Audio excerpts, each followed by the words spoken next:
The vice presidential debate was supposed to be the civil, sober, and serious one, waged between two traditional politicians who've been compared to sitcom dads. But Mike Pence and Tim Kaine spent 90 minutes talking over and past one another, most of it led by Kaine, who once called himself boring but came into tonight's face-off clearly amped up. Did it work? Here's ABC's David Wright. Tonight in Virginia, the JV debate. The two men battling it out to be a heartbeat away from the presidency, each made their case. 6 times tonight, I have said to Governor Pence, I can't imagine how you can defend your running mate's position on one issue after the next.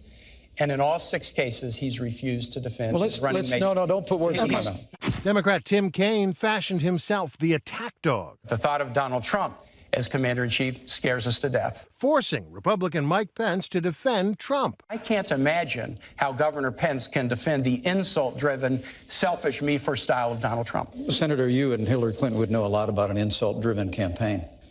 It really is remarkable. Pence, poised and steady, deflected, painting the Democrats as mudslingers. The campaign of Hillary Clinton and Tim Kaine has been an avalanche of insults. You are Donald Trump's apprentice. Let me talk about this Senator, issue I think I'm still on my time. Well, I think, isn't this a discussion? This is our open discussion. Senator, let's talk about the state of the world. Let me interrupt you and finish my sentence if I can. I appreciated the you're hired, you're fired thing. Senator, you used that a whole lot, and I think your running mate used a lot of pre-done lines. Pence was put on the spot over Donald Trump's taxes. Specifically, why hasn't he released his returns? And why did a leaked copy of his '95 return show that Trump declared nearly $1 billion loss, potentially reducing his tax liability to zero for 18 years? He went through a very difficult time, but he used the tax code just the way it's supposed to be used, and he did it brilliantly. How do you know that? You haven't seen his tax return. Because he's created a business that's worth billions of dollars today. How do you know that? And with regard to paying taxes, this whole riff about not paying taxes and people saying he didn't pay taxes for years, Donald Trump has created tens of thousands of jobs. Kaine hit right back.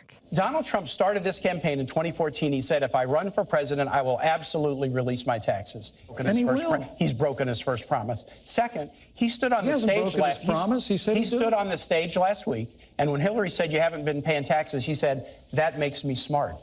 So it's smart not to pay for our military. It's smart not to pay for veterans. It's smart not to pay for teachers. And I guess all of us who do pay for those things, I guess we're stupid. As contentious as tonight's debate was, in all honesty, it can't really compete with the clash at the top of the ticket. In ratings alone, Clinton versus Trump round 1 was the Super Bowl, the highest-rated debate in TV history.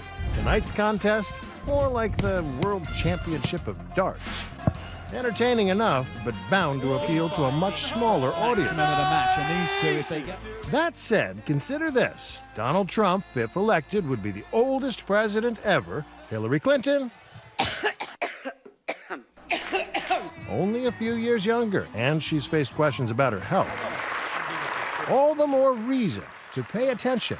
Either one of these men could end up with the top job someday. Tonight, Pence did his best to channel Ronald Reagan. There they go again. Kaine tried to Ronald Reagan him right back. Ronald Reagan said something really interesting about nuclear proliferation back in the 1980s. He said the problem with nuclear proliferation is that some fool or maniac could trigger a catastrophic event. And I think that's who Governor Pence's running mate is, exactly who President Reagan warned us about. Senator, that was even beneath you and Hillary Clinton, and that's pretty low. Everybody ready to win big tomorrow? Kaine came into this debate with the reputation of being Mr. Nice Guy. I just want to make it very, very clear that he's trying to fuzz up what Donald Trump has said. Tonight, he did his level best to throw some sharp elbows. He's got kind of a personal Mount Rushmore. Vladimir Putin, Kim Jong-un, Muammar Gaddafi, and Saddam Hussein. The game plan was to be aggressive, and he definitely was too aggressive, especially in comparison to Pence, who was trying to come across as a very calm and cool, collected sort of candidate. In one exchange, accusing Trump of being the political equivalent of a supervillain. Donald Trump believes that the world will be safer if more nations have nuclear weapons. I'd love to hear Governor Pence tell me what's so enjoyable or comical about nuclear war. Governor Pence. Did you work on that one a long time? Because that had a lot of really creative lines in it. Well, I'm going to see if you can defend any of it. Look, I can defend. In the middle of the debate, Donald Trump retweeted that Cain looked like an evil crook out of the Batman movies. That is absolutely false, and you know that. Absolutely And you know true. that, Governor. It's absolutely true. For both men, this was a coming-out party, the first time they'd been tested on a national stage. Although their bosses bickered plenty last week. For 30 years you've been doing it, and now you're just starting to think of solutions. Well, actually, I will bring back jobs. You can't bring back jobs. Well, actually, I have thought about this quite a bit. Richard Nixon released tax The understudies were arguably even worse. If you can't meet the Nixon standard, the people at home cannot understand some... either one of you when you speak over each other. Tonight, one of the biggest clashes came over immigration. These guys, and Donald Trump has said it, deportation force. They want to go house to house, school to school, business to business, and kick out 16 million people. And I cannot believe... It's nonsense. I cannot believe... Pence pushed back. Senator, we have a deportation force. It's called Immigrations and Customs Enforcement.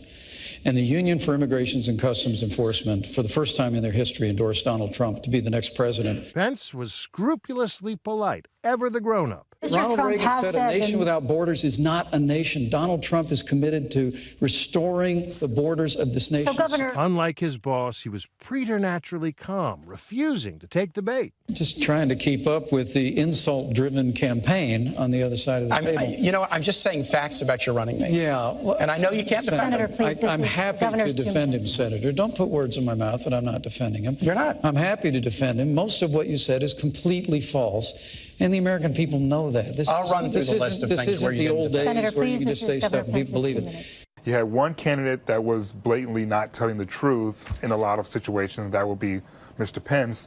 And then you had the other candidate, Cain, who didn't come across likable because he kept interrupting and he kept appearing to be rude. Being a vice presidential candidate may be a thankless job. But for both men, the outcome of this debate has huge implications. The one whose boss loses will likely be waiting in the wings to run for the top job 4 years from now. The other will be waiting in the wings much, much closer. I'm David Wright for Nightline in New York. Our thanks to David Wright. And coming up this Sunday night, the second presidential debate. It's just 5 days away now, and it will be co-moderated by our own Martha Raddatz. Full team coverage right here on ABC on Sunday night.